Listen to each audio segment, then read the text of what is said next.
Forest transformations इन जावा। अभी तो हमने जो देखा इंडिया का था, अब हमने अभी पहले पढ़ा था कि जो एशिया का एक और हिस्सा है इंडोनेशिया, वहां पर जो है क्या हुआ सेम पीरियड में, वही हम चैप्टर अब पढ़ रहे हैं, फॉरेस्ट ट्रांसफॉर्मेशन जावा के अंदर। आज की डेट में जावा जो है वो एक राइस प्रोड्यूसिंग आइलैंड के तौर पर फेमस है इंडोनेशिया के अंदर। आइलैंड यानी जो द्वीप होता है, टापू होता है, और यहाँ पर चावल की बहुत ज्यादा खेती होती है।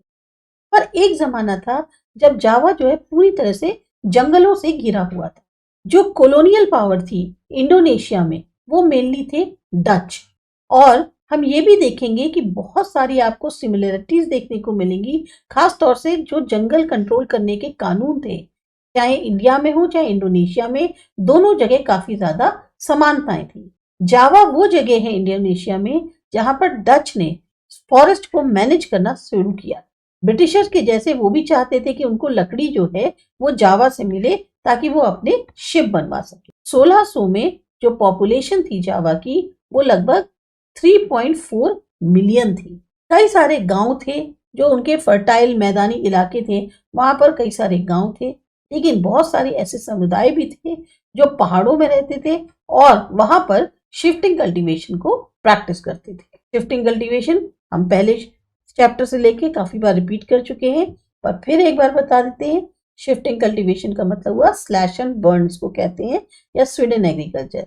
इसमें जमीन का एक टुकड़ा जो है उसको साफ करके जला दिया जाता है, फिर उसको छोड़ दिया जाता है। पहले फसल एक बार जैसे उग गई, फिर उन्होंने उसको जला दिया, छोड़ दिया, और उसके बाद जो है कई सालों के बाद जो सॉइल है या मिट्टी जो है वो दोबारा से अपना सारा नरिशमेंट गेन कर लेती है। दूसरा, ये मेन शिफ्टिंग कल्टीवेशन को क्यों मना कर रहे थे? क्योंकि ब्रिटिशर्स को टैक्स, या जो भी लोग थे कॉलोनियल पावर्स थे, उनको टैक्स जो है कलेक्ट करने में दिक्कत आती थी, क्योंकि कोई भी परमानेंट प्लॉट नहीं था। अब देखते हैं, यहाँ पर दिया है वुड कटर्स ऑफ जावा। जो कलंग्स थे जावा के, वो एक ऐसा कम्युनिटी है जो काफी कुशल कारीगर थे। मतलब जो फॉरेस्ट में कटिंग करनी होती है उसके बहुत ही कुशल लोग थे, और साथ ही साथ बहुत ही बेस्ट शिफ्टिंग कल्टीवेटर्स थे। ये इतने कीमती थे, इतनी ज्यादा इंपॉर्टेंस रखते थे कि 1755 में जब माताराम किंगडम जो जावा का है उसमें विभाजन हुआ, तो 600 कलंग फैमिलीज भी बराबर बराबर डिवाइड करी गई दोनों किंगडम्स के बीच में, क्योंकि इनकी कुशलता के बगैर बहुत मुश्किल था जो टीक की लकड़ी है उसे इकट्ठा करना, या फिर जो राजा हैं वो अपने जो महल थे, पैलेसेस थे, उनको बनवा पाए। उसके लिए बहुत जरूरी था कि ये कलंग फैमिलीज उनके राज्य में हो।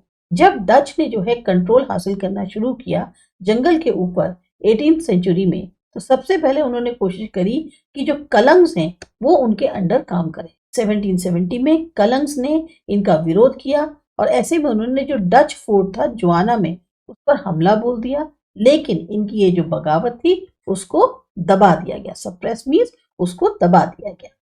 इसके बाद का जो कंप्लीट चैप्टर है वो ऐप पर देख सकते हैं आप, क्योंकि हमारी जो ऐप है असा एजुकेशन, उसमें अब हम बिल्कुल नए वीडियोस ला रहे हैं जिसमें काफी डिटेल में और बहुत ही अच्छे से क्लियर करके इजी हिंदी में समझाया गया है।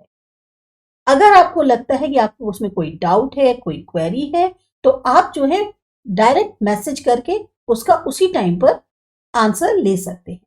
इसके अलावा उसमें पूरी नई तरीके से सॉल्व एक्सरसाइजेज हैं, और साथ ही साथ एक्सप्लेनेशंस हैं, समरीज हैं, जो आपको और सब्जेक्ट्स की भी उसमें मिल जाएगी। तो पूरा चैप्टर जो है कंप्लीट देखने के लिए या कंप्लीट उसको लर्न करने के लिए असा एजुकेशन ऐप को जरूर डाउनलोड कीजिए।